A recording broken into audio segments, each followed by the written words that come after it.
22nd, as we began our fiscal year 20 operating budget hearings of the Budget and Finance Committee and Metro Council. Before us, we have the Parks and Recreation. We have Director Odom. I'll allow you to do the introductions, and then you can walk us through the budget. The floor is yours.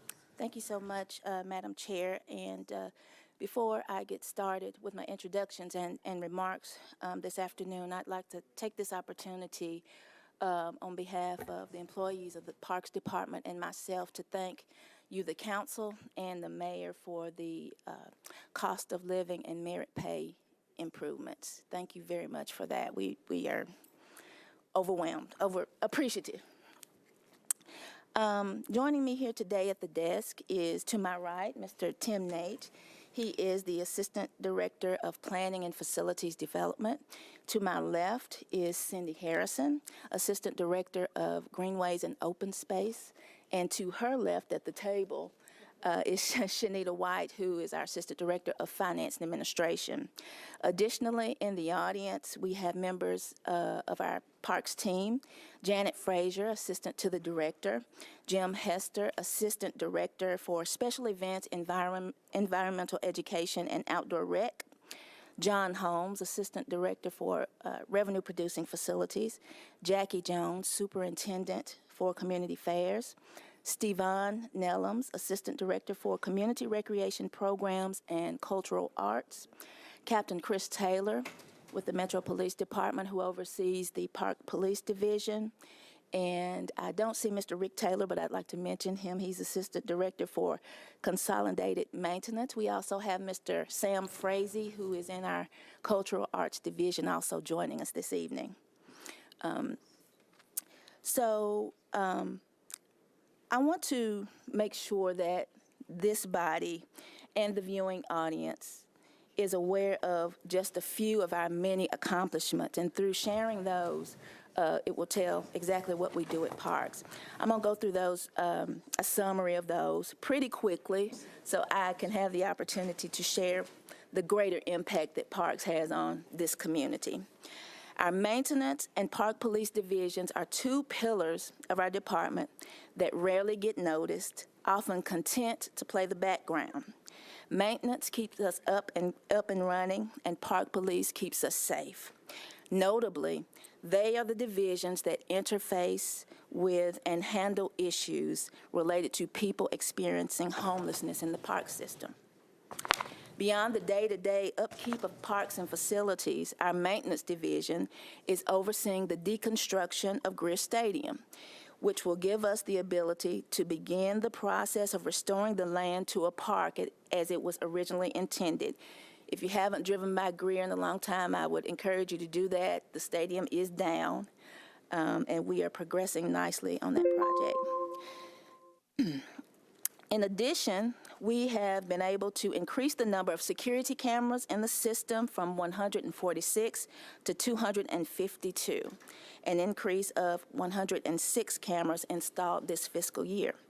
We have 3 new park police officers, and we're working to grow our mounted units presence along with the bicycle officers on greenways and in the parks at special events.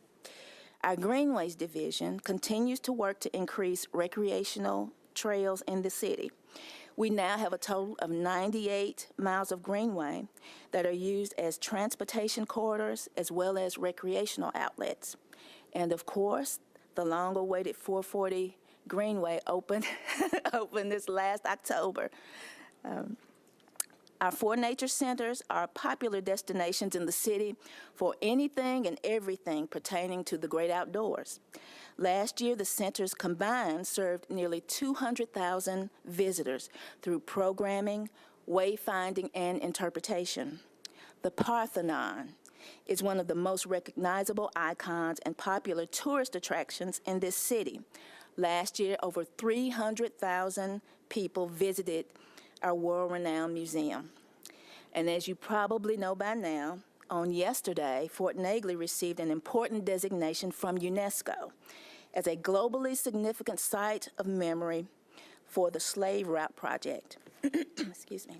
Fort Negley is one of only a handful of sites in America to receive this designation, and I'm proud that it is in our park system. Our community centers serve over 240 seniors daily and just over 12,000 children annually. The Craft Youth Athletic League, which provided basketball and social enrichment programming to 600 high school students at 9 community centers last summer, was a huge success, and we anticipate the same thing this year. Our planning division completed master plans for Mill Ridge and Ravenwood Regional Parks in December 2018 and is working on the design for the new Pocket Park on Jefferson Street and refurbished Oakwood Park with a new playground, swings, water fountains, furnishings, signage, landscape, and drainage improvements. As many of you already know, last year the department opened Madison and Smith Springs Regional Community Centers and Azafran Park at Conexion Americas. These are just a few of the accomplishments we've made with very limited resources. But at the end of the day, a list of accomplishments does not tell the story of the impact that we've made with individuals and with the community. And even though we may not be considered an essential service, we've made and continue to have a critical impact on the people who walk through our doors and use our facilities on a daily basis. Like the thousands of kids all over town who come to our community centers, not just to play, but to be in a safe and inviting environment. We are that place that offers the alternative to boredom, the alternative to lack of guidance, the alternative to bullying, and the alternative to negative influences that can have devastating effects on families and communities. These centers change lives. They are vital.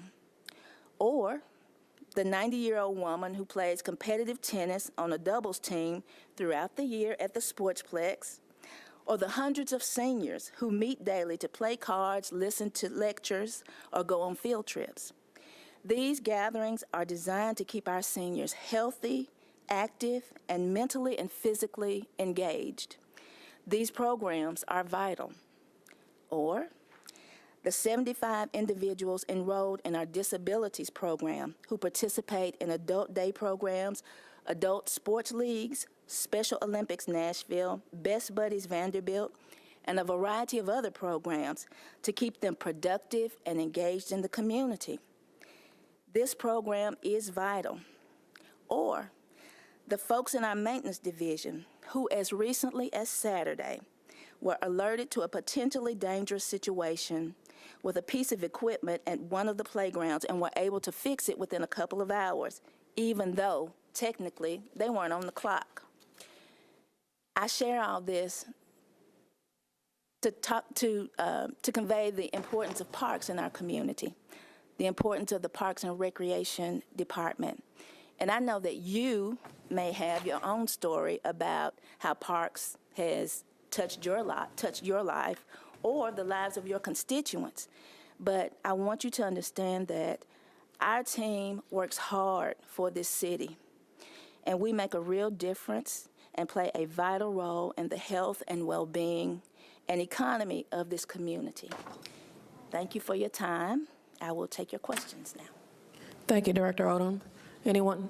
Councilwoman Allen. Thank you, Madam Chair. I just want to say parks is such an important, just from a health perspective and getting people out and moving. It's just amazing to see folks on the greenways, and they wouldn't be walking down West End Avenue like that if, having a lovely space to go really makes a difference, and I just think it pays back in other departments as well as in parks. Thank you. We had a meeting not too long ago on youth violence, and one of the topics that kept coming up is giving these kids more stuff to do. So I'm grateful that the community centers are providing that option.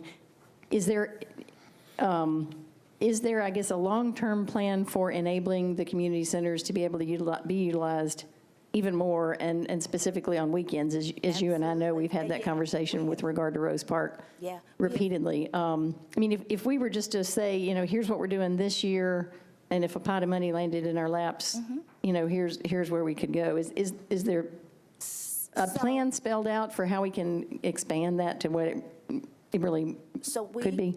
I'm sorry. So we continue to include that in our budget request and continue the dialogue.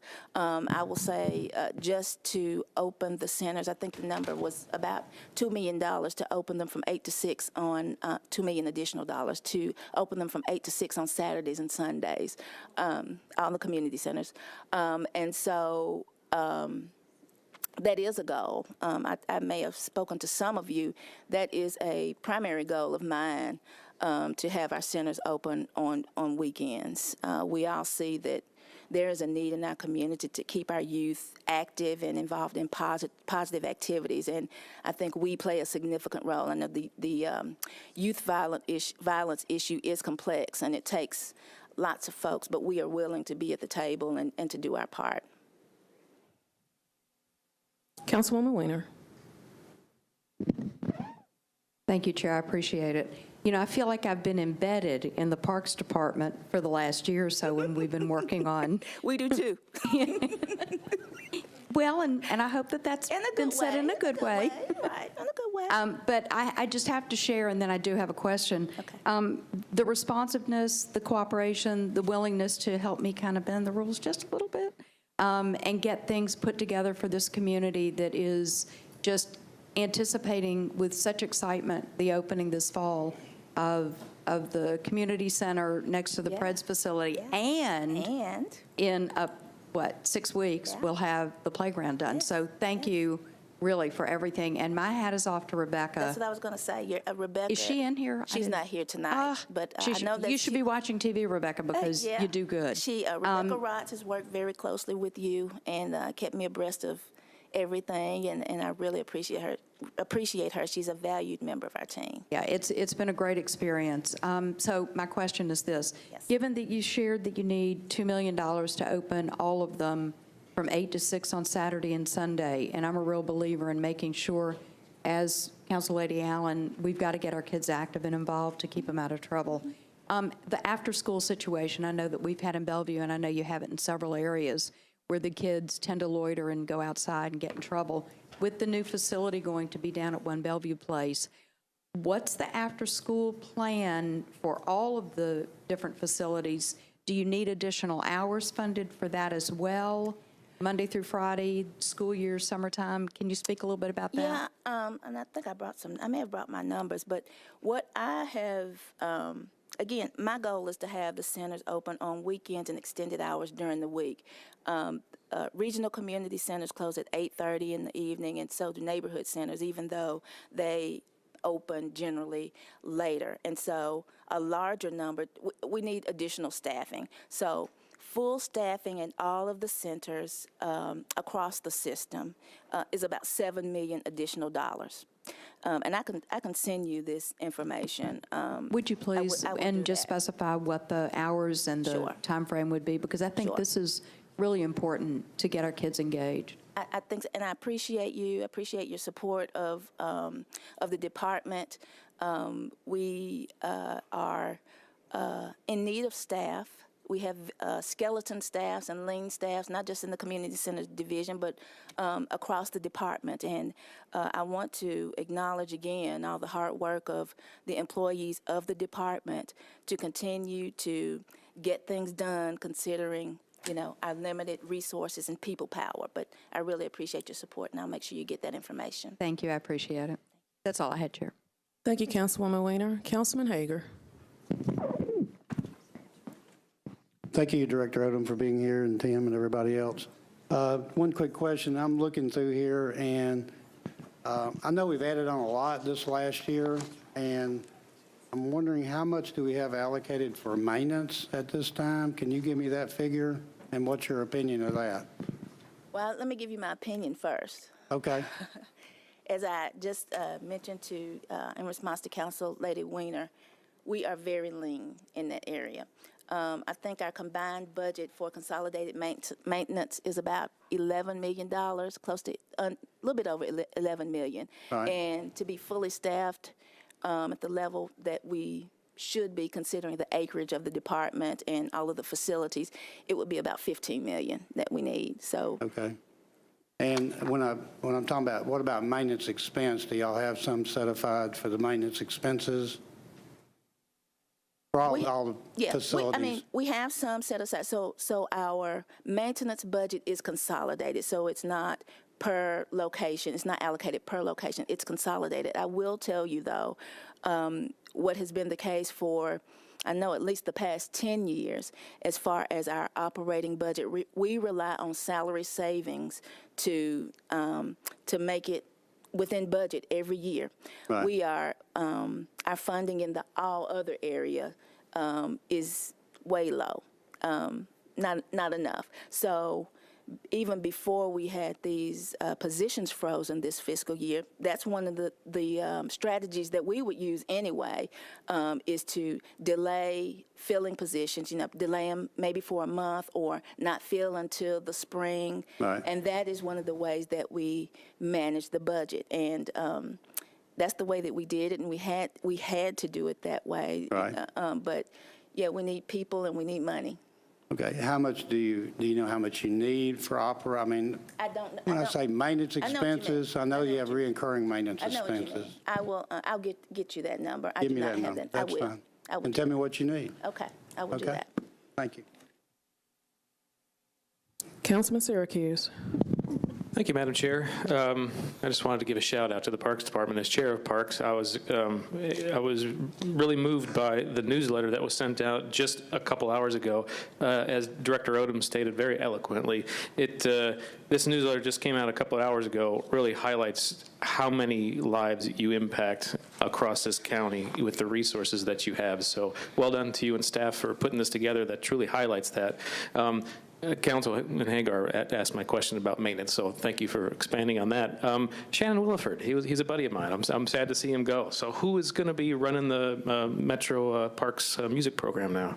Is that position going to be filled? And nobody can replace him, but is that still going to be going on? Who did you say? I didn't hear what you said. Shannon Williford. He does. Shannon. Yeah.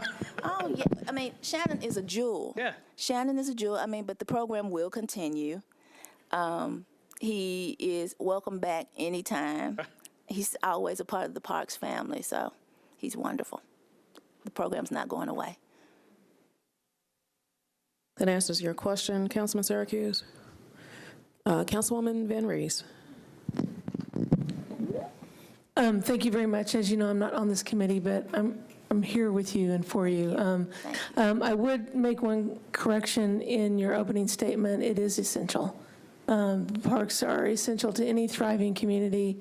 I wouldn't want to live in a city that didn't have a vibrant parks environment, and so please know that there are a lot of us who feel like it's extremely essential. Thank you for the hard work on Oakwood Park, Phase 1. Thank you very much.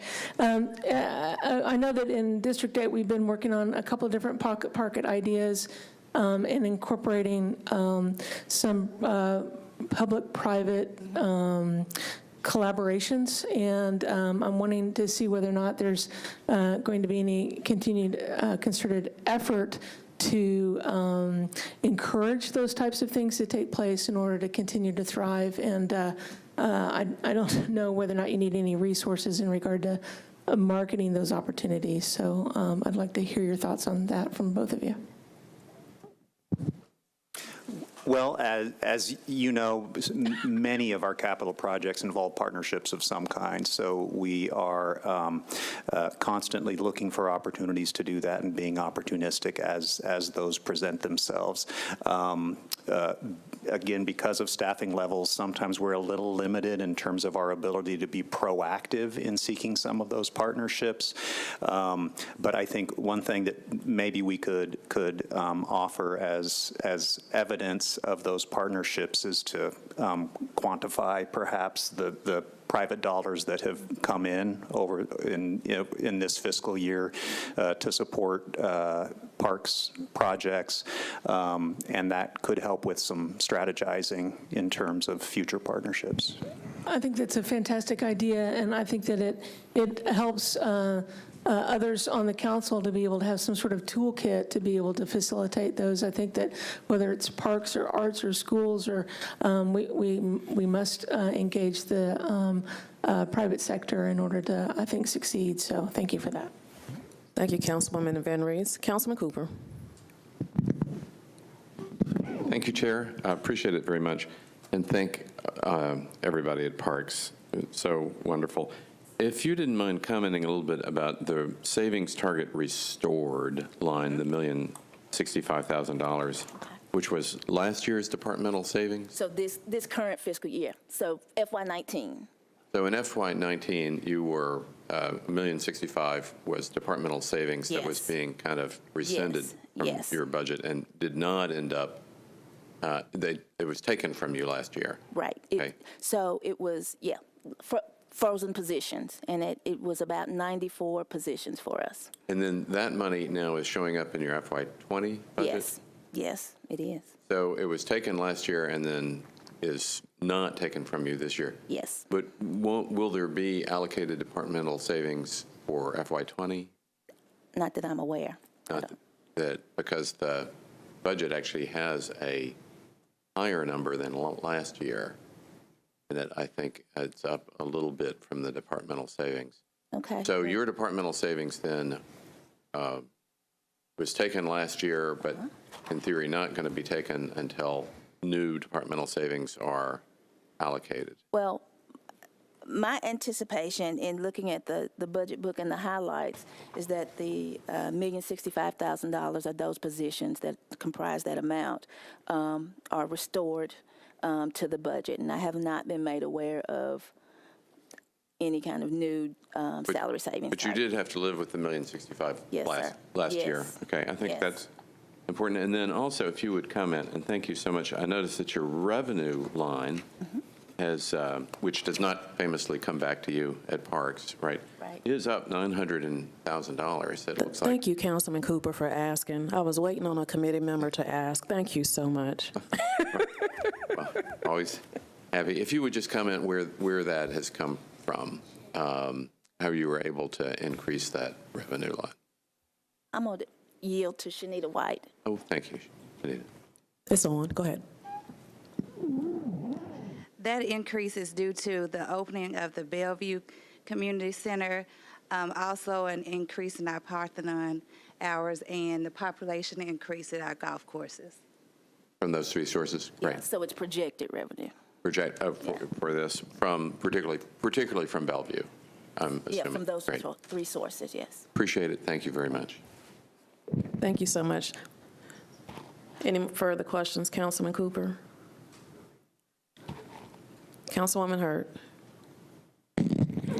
Thank you, Madam Chair.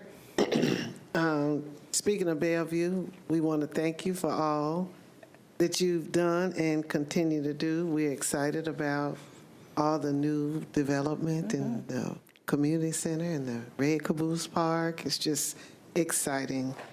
I wanted to ask about the Jefferson Street Park. I know last night we passed a resolution for $850,000 of CDBG funds. That's not all of the funding that it takes in order to do what the plans are, correct? That's correct. That $850,000 is actually from MDHA. Right. Right. And Right. so in our CIB request, there's additional funding requested for the next phase of Jefferson Street Park. Can you tell me the exact amount that's being requested? Yes. If you'll give me a moment. Maybe $1 million? I believe it's 1.5 million that's in the CIB. It's either 1.5 million or 2 million, I believe. And the actual cost estimate for Phase 2 is lower than that. So that was a budgetary number that we just put in the CIB. Well, that's good to know, because what I'm looking at is the Gateway to Heritage and the other landscaping areas in that area, and that we need to have some kind of maintenance in order to do and keep it looking good. And I don't think it's a wise thing to put in new things when we don't have things in place in order to keep the things that we already have. So I would really like to possibly use some of that funding to help create some maintenance for the existing landscape and parks and things that we already have. And not only on Jefferson Street, but all over. I think we need to start looking towards some kind of maintenance when we create these Agreed. beautification projects. I agree. I agree with you 100%. I would clarify that the Gateway to Heritage is not Parks property. Right. It may be Public Works or something like that, but I completely agree with you that when we invest in capital improvements, that maintenance certainly should be in consideration. Right. The Gateway to Heritage actually is TDOT. TDOT. And TDOT Okay. Gave Public Works the right to Okay. lease it, so to speak, in order for the project to be implemented. Okay. Thank you. Thank you. Thank you, Councilwoman Hurt. Councilman Pulley. Thank you, Madam Chair. Just briefly, I just want to ask you about a couple of things in the plan to play area regarding funding for the future, things that our peer cities are doing for parks, things like sponsorships, retaining earned income, MOUs with friends groups, and things of this nature. Are we moving towards implementing things like this? And if not, what are the barriers that we're really facing? Yes, we are moving toward implementing those tools for recapturing funding. So we are working on, and have been for some time, working on our first MOU with a friends group. And so I'm excited about that. We are working with our legal rep and their legal to get that in place, and it will probably be a model for moving forward with all of our other friends groups. We do realize that having MOUs or agreements of understanding, letters of understanding to document what the department does and what the support group does, particularly when there's revenue involved, is important to document that and memorialize it. So we are working on that. What were the other ones you mentioned? MOUs, Yeah. sponsorships, Yeah, retaining earned income. Yes. We do have a sponsorship policy, and I think that was drafted back in 2017. So we do use that when it applies and when it is mutually beneficial to the Parks Department and another organization. Retaining earned revenue is a goal of the department. We'll need to work with the finance department to make that a reality. Sure, and I note that even though the actuals for 2019 aren't in yet because we're not finished with that year, but in 2018, it looks like I commend you. We got basically almost $250,000 more in revenue in the special purpose fund, and about $365,000 more than was budgeted in the general fund.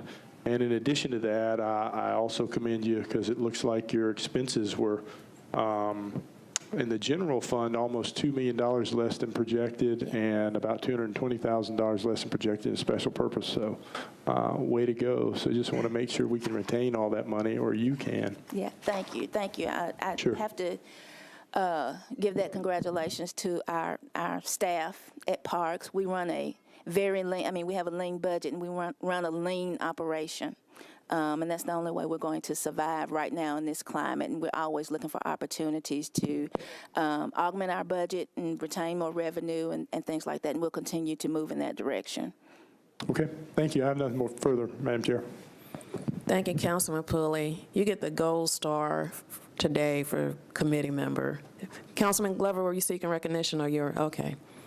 Thank you so much, Director Odom, to everyone in the Parks Division and everything that you do for this great city. This concludes our budget hearing. If we can have the library begin to make your way down. Thank you so much.